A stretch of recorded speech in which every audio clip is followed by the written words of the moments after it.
안녕하세요. 이지혜입니다. 111개국 175개 공관 29만 4천여 명. 어떤 선거의 데이터인지 혹시 눈치채셨나요? 그렇습니다. 바로 재외선거에 관한 이야기인데요.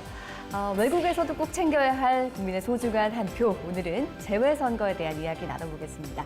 중앙선관위 김지연 사무관 나오셨습니다. 안녕하세요.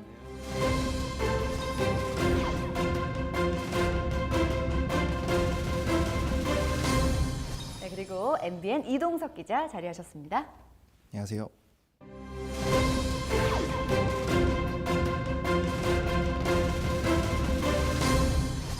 먼저 재외선거라고 하면 그냥 막연히 외국에서 하는 투표? 이 정도로 생각하는 분들 많이 계실 것 같은데 정확히는 어떤 건가요? 네, 외국에서 하는 투표는 맞습니다. 좀 더 정확히 말씀드리면 국외에 거주하는 우리 국민들도 선거권을 행사할 수 있도록 마련된 제도가 재외선거고요. 지난 2009년에 제도가 도입되고 작년 19대 대통령 선거까지 총 4번 선거가 실시됐습니다. 하지만 현재까지는 국회의원 선거와 대통령 선거에만 제도가 도입되어 있습니다. 이제 4번째면 사실 도입된 지 얼마 안 된 거라는 생각이 좀 드네요. 네, 그렇습니다. 사실 1967년부터 71년까지 대선과 총선에 대한 해외 주재자 투표를 실시한 바 있습니다. 이 제도는 1972년에 폐기됐는데요. 그 후 재외국민의 참정권을 보장해달라는 헌법소원이 꾸준히 제기됐습니다. 2007년 재외국민의 선거권을 제한한다는 것은 헌법에 불합치하다는 헌법재판소의 판결에 따라 2009년에 공직선거법이 개정됐고 2012년에는 국회의원 선거에 처음 도입됐습니다. 어떤 내용을 헌법에 불합치한다고 본 건가요? 네, 1999년 재외국민의 선거권 제한이 합헌이라고 결정된 지 8년 만에 판례를 변경한 건데요. 당시 헌재 결정을 살펴보면 막연하고 추상적인 위험이나 국가의 노력으로 극복될 수 있는 기술상의 어려움, 장애를 사유로 선거권을 제한할 수 없고 납세 국방 의무와 선거권 간의 필연적 관계도 인정되지 않는 점을 비춰 재외국민의 선거권 제한은 선거권과 평등권을 침해하고 보통 선거 원칙에도 위반된다고 판단했습니다. 네, 사실 외국에 있어도 대한민국 국민인 거는 맞잖아요. 어떻게 보면 이렇게 내 목소리를 내므로써 대한민국 국민으로서의 자긍심을 키울 수 있는 건데 그렇게 목소리를 낼 수 없으면 자긍심도 좀 덜해질 것 같아요. 네, 맞습니다. 재외선거를 통해서 재외국민도 헌법에 보장된 국민의 기본권을 실현하고요. 그리고 투표에 참여함으로써 대한민국 국민으로서의 자긍심과 애국심을 느낄 수 있도록 하는 것이 이번 제도의 도입 취지라고도 할 수 있습니다. 혹시 다른 나라도 재외선거를 치르고 있나요? 네, 그렇습니다. 대부분의 선진국에서는 재외국민의 참정권을 보장하는 재외선거를 도입하고 있습니다. 재외선거 도입 당시인 2009년을 기준으로 보면 117개국에서 재외선거를 현재 도입했고 우리나라가 재외선거를 도입함에 따라 OECD 전 회원국이 재외선거 제도를 현재 도입한 상태입니다. OECD 회원국 중에 3분의 2 정도가 대통령 선거와 국회의원 선거 등 국정선거에만 재외선거를 실시하고 있는데요.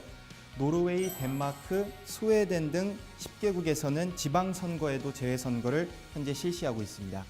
그렇군요. 조금 전에 4차례 재외선거가 있었다라고 하셨잖아요. 그게 그럼 어떤 선거였죠? 네, 먼저 2012년 제19대 국회의원 선거에서 첫 재외선거가 실시되었고요. 당시 5만 6천여 명의 투표자가 참여를 했습니다.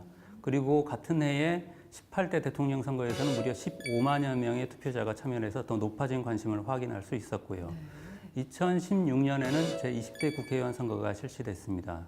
그리고 지난해 실시됐던 제19대 대선에서는 투표율이 무려 75.3%로 지금까지 실시된 역대 재외선거 중에서 가장 참여자 수와 투표율이 높았던 선거였습니다. 와, 75.3%면 진짜 어마어마한데요? 네, 그렇습니다. 지난 19대 대선은 사상 처음으로 봄에 치러진 장미 대선이었는데요. 갑자기 치러진 선거인 만큼 재외국민의 참여도에 대한 우려가 많았습니다. 그런데 오히려 가장 많은 투표율을 기록해 모두 놀랐던 기억이 있습니다. 그만큼 많은 국민들이 관심을 갖고 목소리를 내고 싶었다는 말씀이실 텐데요. 그렇다면 중앙선거관리위원회에서 재외선거 관리도 하고 계신 건가요? 네, 그렇습니다. 공정하고 완벽한 선거 관리를 위해서 저희는 이제 재외선거가 치러질 때마다 매 공관마다 재외선거관리위원회를 구성을 해서 선거를 관리하게 됩니다. 국내 선거와는 뭔가 다른 환경이잖아요. 그러니까 좀 역할이 좀 다를 것 같기도 합니다. 예, 아무래도 외국에서 치러지다 보니까 선거 관리에 필요한 인적 물적 인프라가 확보되지 않은 경우가 많고요. 그래서 선관위만이 아니고 외교부라든가 행정안전부, 법무부 등 관계기관과 협업을 하면서 선거를 관리해 오고 있습니다. 그렇군요.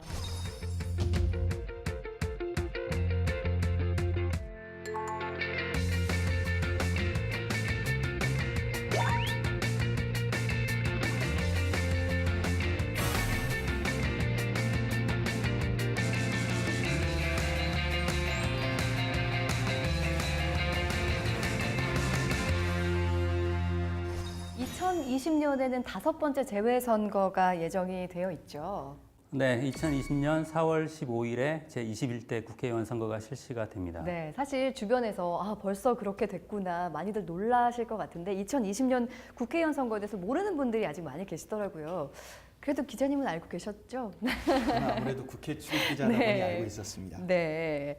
그 국내에 있으면은 사실 뭐 뉴스도 있고 선거운동도 하고 하니까 몰라서 놓치는 경우는 없을 것 같은데 아무래도 해외에 있다 보면은 몰라서 놓치는 경우도 분명히 있을 것 같아요. 그렇죠? 네, 그렇습니다. 해외에 오래 거주한 분들도 계시겠지만 잠시 머무는 중이라든지 그 기간에 여행을 가는 분들은 내가 재외선거 대상자가 맞는지 헷갈려 하시더라고요. 그러게요. 저도 좀 헷갈리는데 재외선거 대상자가 따로 있는 건가요? 네, 재외선거에 참여할 수 있는 재외국민은 국외에 거주하거나 체류하는 대한민국 국민인데요.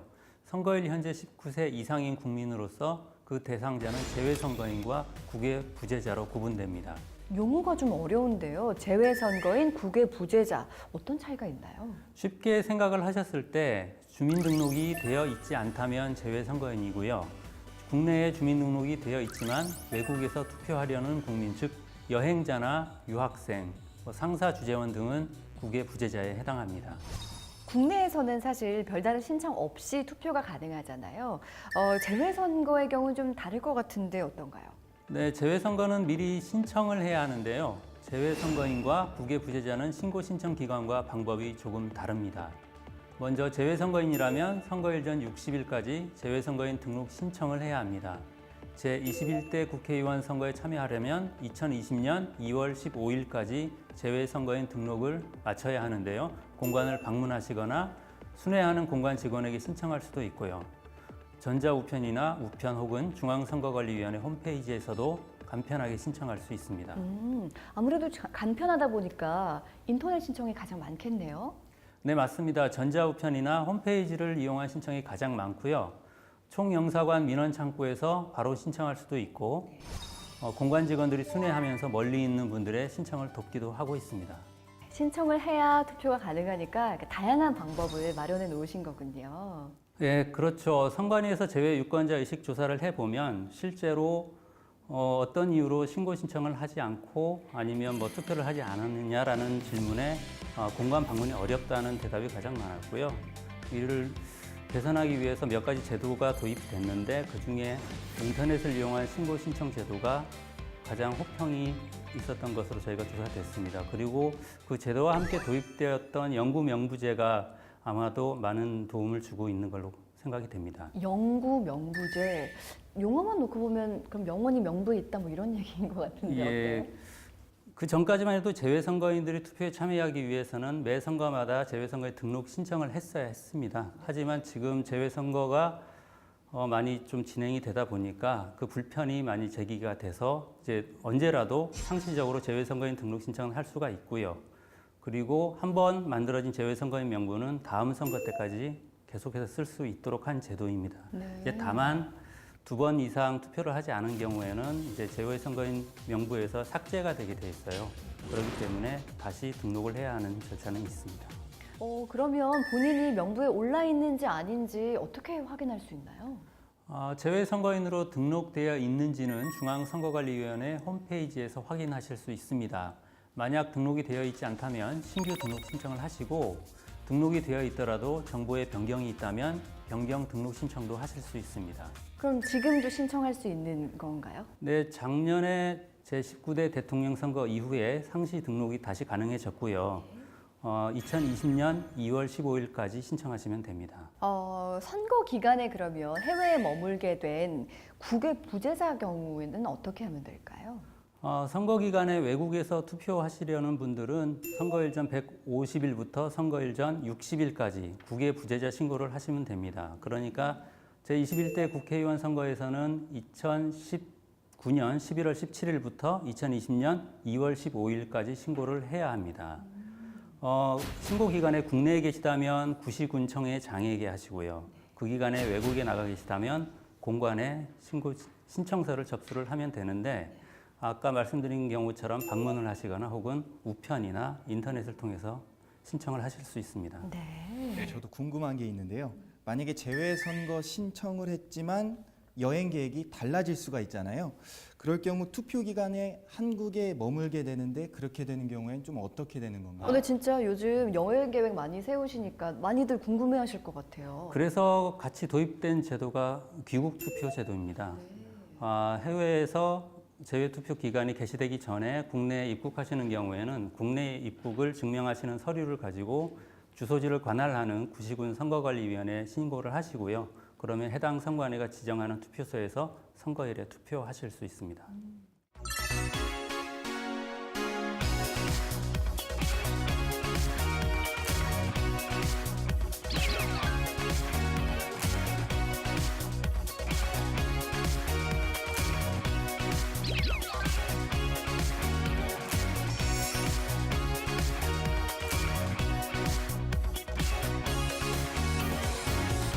재외선거 등록 신청을 마치면 이제 실제 투표를 하게 되는데 해외에서는 이 투표가 어떻게 이루어지게 되는지도 궁금한데요. 우리나라는 일단 공관 투표 제도를 두고 있습니다. 무슨 말인가 하니 투표소가 설치된 공관에 직접 나와서 투표를 하는 제도를 말합니다. 네, 외국의 사례들을 좀 살펴보겠습니다. OECD 국가 중 공간 투표만 실시하는 나라는 우리나라를 포함해 덴마크, 아이슬란드, 체코 등 총 7개국입니다. 우편 투표만 실시하는 나라는 노르웨이, 독일, 캐나다 등 현재까지 11개국 정도인데요. 미국 같은 경우는 우편 투표를 기본으로 하는데 주에 따라선 이메일이나 팩스를 허용하기도 합니다. 일본은 공간 투표와 우편 투표를 병행해서 현재 사용하고 있습니다. 네. 그럼 우리나라 같은 경우에는 공관에만 투표소를 설치할 수 있는 건가요? 원칙적으로는 공관에 투표소가 설치됩니다만은 공관이 협소하거나 기타 불가피한 사유가 있는 경우에는 대체 시설에 투표소를 설치하기도 합니다. 실제로 제가 애틀랜타에서 재외선거를 관리할 때에는 재외 공관과 그리고 우리 교민분들의 거주하시는 지역이 너무 멀었기 때문에 그곳 한인회관에서 투표소를 설치해서 운영한 사례가 있고요. 애틀랜타 총영사관이 관할하는 지역에 플로리다주가 있는데 그 지역에는 공관도 설치되어 있지 않고 그리고 인근에 한인회관도 없었기 때문에 그때는 부득이하게 한인께서 운영하시는 한인마트에다가 투표소를 설치한 경험도 있습니다. 마트면 영업을 하고 있었을 거 아니에요? 네, 그때 투표 기간 내내 영업은 하고 있었습니다. 그럼 영업하는 마트에 장 보러 갔다가 투표하는 기간이잖아 하고 투표한 분들도 계시겠어요? 예, 실제로 우리 한인분들도 오시고 그 외국인들도 이용을 하던 마트였기 때문에 좀 신기하다는 반응이 많았습니다. 네, 저도 지난 대선 당시에 이라크 재외선거에 관한 기사를 쓴 적이 있는데요. IS 테러 때문에 우리 국민들의 이동이 불가능하다 보니까 근로자들이 있는 건설 현장에 직접 투표함을 설치한 사례도 있었습니다. 네, 일터에다가 직접 하기도 하고.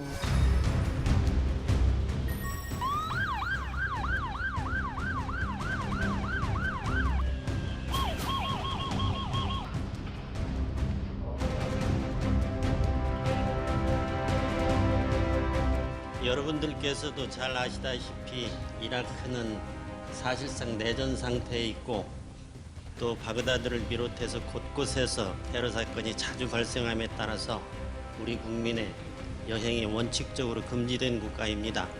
이러한 어려운 상황에서 이번 제19대 대통령 선거를 맞이하여 가능한 우리 국민이 많은 참석해서 소중한 권리 행사를 할 수 있도록 대사관이 아니라 우리 국민이 많이 체류하고 있는 비스마야 신도시 건설 현장에 투표소를 세우게 됐습니다. 여러분들 모두 번거롭고 신변 위험이 따르겠지만 각자 최선을 다해 주시기 바랍니다. 감사합니다.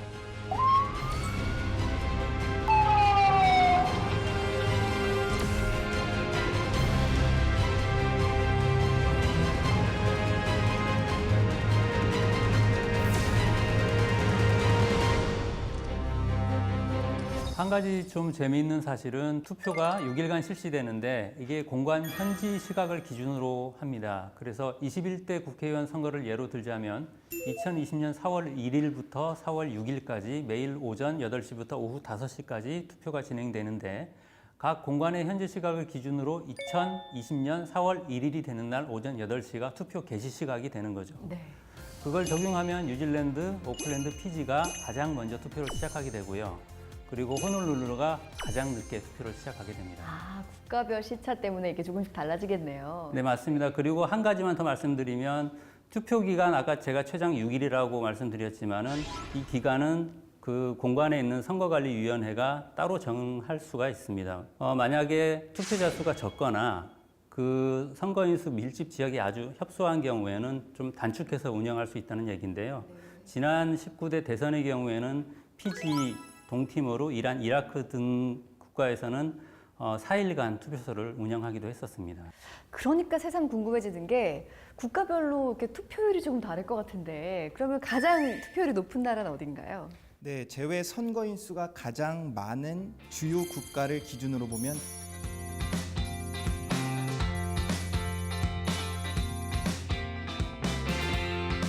대륙별 투표자 수 기준으로 보면 아시아가 가장 높았고 공간별로 보면 상하이 총영사관이 1만여 명에 가까이 투표하면서 가장 높은 제외 투표소가 됐습니다. 뭐 장미 대선 때 가장 투표율이 높았다는 얘기를 아까 하셨는데 정말 이렇게 선거마다 투표율이 좀 달라질 것 같기도 해요. 네, 국내 선거도 마찬가지겠지만 제외 선거도 국회의원 선거보다는 대통령 선거가 참여율이 더 높습니다.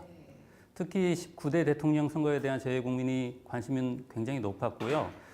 제외 유권자 수가 총 한 22만 명으로서 그 직전 대통령 선거인 18대 대선 한 15만여 명보다 무려 40.3%포인트 증가한 것으로 나타났습니다. 네.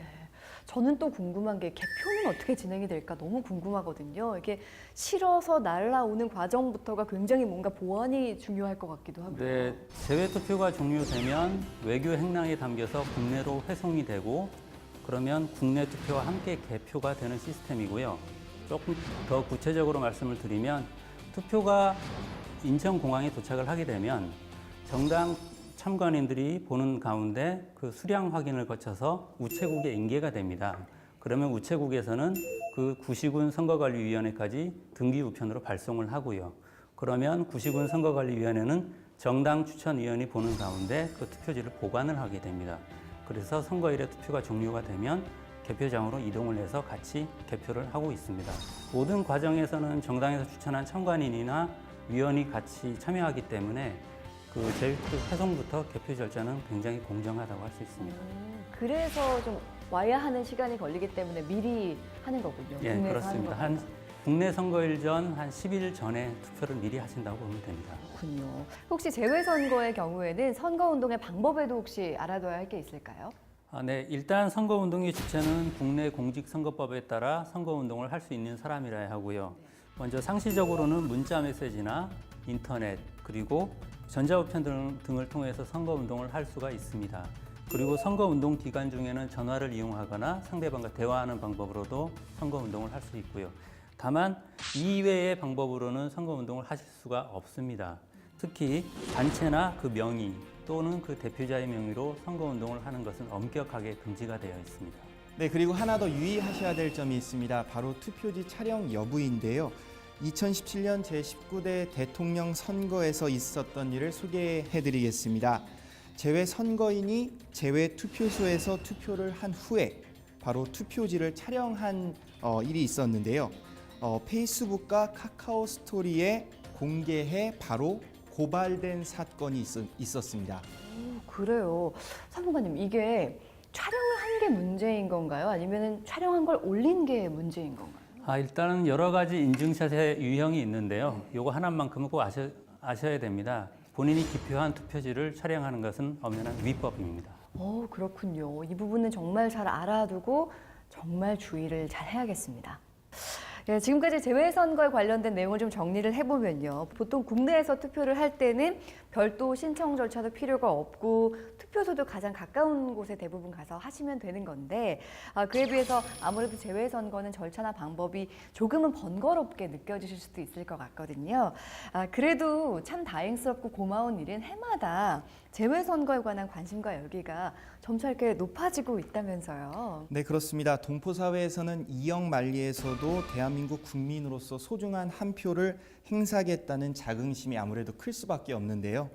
네, 또 재외국민의 목소리도 선거에 반영이 되다 보니 재외국민의 권익 신장을 위한 동포들의 관심이 훨씬 지금 더 높아지고 있습니다. 네. 언니, 근데 기자님, 제가 그 얘기 들었거든요. 이 소중한 한 표의 권리를 행사하기 위해서 먼 거리도 마다하지 않고 18시간 기차 타고 투표 여행을 한 분이 계시다고 하는데 이거 실화인가요? 네, 그렇습니다. 실화입니다. 네, 지난해 진짜요? 19대 대통령 선거 재외선거에 참여한 한 부부의 사연인데요. 네. 부부가 거주하는 핀란드 로바니에미에서 투표소가 있는 헬싱키까지는 무려 9시간이 걸린다고 합니다. 왕복으로는 18시간이 되겠죠. 여기에 갓돌이 지난 아기까지 데리고 단지 투표를 하기 위해 18시간의 여장을 떠난 부부가 있습니다. 대단하네요. 2박 3일 2,000km. 이건 이동 시간이 점점 길어지는데 어떤 사연인가요? 네, 길어질 수밖에 없는 사연이 계속되고 있는데요. 네. 역시 지난 대선 때 이야기입니다.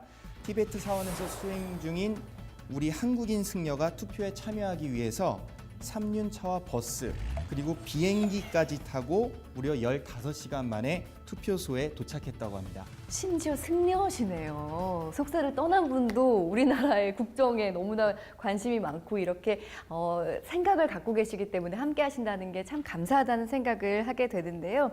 사실 우리가 집 앞에 가는 투표소도 가면 줄을 너무 많이 서지 않으니까 귀찮아하는 경우가 분명히 있는데 이 투표를 위한 재외국민들의 열정을 보니까 뭔가 숙연해지면서 반성하는 마음이 드네요. 네, 저도 좀 반성했습니다. 네. 특히 국내에서도 20대 투표율은 좀 저조한 편으로 알려져 있는데요. 네. 그런데 재외선거에 참여하기 위해 왕복 17시간을 운전해서 투표를 찾은 25살 청년도 있습니다. 네. 호주의 한 30대 유학생은 왕복 20시간, 적지 않은 비행 경비까지 들이며 투표에 참여하기도 했습니다. 엄청난 비용과 시간을 들여 투표한 이유를 물었더니 재외국민 등록 신청이 너무 쉬워서 그래서 투표도 꼭 해야겠다고 마음을 먹었다고 합니다. 정말 기특한 마음입니다. 투표를 위한 셔틀버스도 있다라고 하던데 뭔가요? 네, 한인들이 많이 거주하고 있는 미국 뉴욕의 사연인데요. 네. 투표율을 높이기 위해서 셔틀버스가 직접 동원되기도 했습니다. 네. 관할 투표소가 없는 뉴욕 맨해튼에서 인근 투표소까지 56인승 셔틀버스를 운행해 투표 참여를 독려했다고 합니다. 네. 참 대단한 우리 국민들이란 생각이 듭니다. 사실 그 국정, 나란 일이 저 국회에서만 있는 게 아니라 전 세계적으로 이렇게 관심 있는 분들을 통해서 이렇게 이루어지고 있구나라는 생각하니까 뿌듯함마저 드는데요. 아무래도 워낙에 많은 국가 넓은 지역에 투표소를 만들다 보니까 다양한 에피소드들이 많이 있을 것 같은데요. 재외선거인의 투표 참여율을 좀 높이는 방안을 따로 갖고 계실까요? 예, 재외선거인의 투표 편의를 높이려는 방안을 계속 연구를 하고 있습니다. 실제로 방금 아까 얘기 나눈 인터넷을 이용한 신고 신청이라든가 그리고 기국투표제도 그리고 영구명부제 역시 참여가 불편하다는 지적을 반영을 해서 저희 선거관리위원회가 법 개정 의견을 제출을 해서 제도에 반영시킨 부분이고요. 앞으로도 인터넷을 통한 투표 등 보다 많은 참여 개선 방안들이 강구될 수 있다고 보여집니다. 네. 마음은 있지만 너무나 멀어서 쉽게 투표에 참여할 수 없었던 유권자들에게 정말 반가운 소식들이 있었으면 하는 마음이 듭니다. 아무래도 재외국민들의 경우에는 한 표를 행사하기 위해서 시간도 그렇고요, 비용도 그렇고요, 정말 많은 노력들을 해야 되는 거잖아요. 업무 하시다 보면은 유권자 한 분 한 분 좀 기억에 많이 남으실 것 같아요. 예, 일단 사례를 수집을 하다 보면 해외에서는 다들 한 서너 시간 동안의 투표 여행은 기본이고요. 그리고 과연 이런 사례를 볼 때마다 내가 만약에 당사자라면 이렇게 시간을 할애해서 투표할 수 있을까 그런 숙연한 생각도 한 번은 해봅니다. 그리고 간혹 보다 보면 이제 먼 길을 오셨지만 사전에 등록을 하지 않고 오셔서 투표를 하지 못하시거나 그리고 투표 마감 시간을 지나서 오셨기 때문에 되돌려 보낸 그런 사연을 들을 때면 참으로 마음 아프고 좀 그렇긴 합니다. 먼 길을 이렇게 달려오셨을 텐데 시간이 넘어서 못하는 경우도 있다니까 네. 너무 속상한 마음이 드네요. 네. 그리고 그렇게 힘들게 오셔서 한 표를 행사하시고 나서는 힘들었다기보다는 뿌듯하다, 대한민국 국민으로서 할 일을 했다 그런 말씀을 해주시는 유권자분들을 보실 때는 정말 뭉클하고요. 그리고 선관위 공무원으로서 더 열심히 해야겠다 그런 다짐도 갖게 합니다. 네, 이동석 기자님 오늘 재외선거에 관해서 함께 이야기 나눠봤는데 마지막으로 한 말씀 부탁드릴게요. 네, 민주주의의 꽃은 바로 선거입니다. 저도 이번 기회를 통해서 재외선거에 대해 많이 공부할 수 있었는데요. 우리 재외 국민들의 투표에 대해 저도 다음 기회에 더욱더 열심히 취재하는 그런 기자가 되도록 노력하겠습니다. 네, 오늘 재외선거에 관한 이야기를 나누다 보니까요. 국민의 소중한 한 표의 무게에 대해서 생각을 좀 많이 하게 된 것 같습니다. 단 한 표를 행사하기 위한 절실한 마음들이 모여서 이뤄낸 재외국민 선거권. 대한민국 국민이라면 누릴 수 있는 소중한 권리인 만큼 여러분의 목소리 꼭 들려주시기 바랍니다. 제21대 국회의원 선거에 참여하려는 재외선거인 부부의 부재자의 경우에는요. 2020년 2월 15일까지 꼭 신청을 해주셔야 하고요. 2020년 4월 1일부터 6일까지 엿새 동안 투표를 하실 수가 있으니까 많이 참여해 주시길 바라면서 저는 여기서 인사드리겠습니다. 함께해 준 여러분 고맙습니다.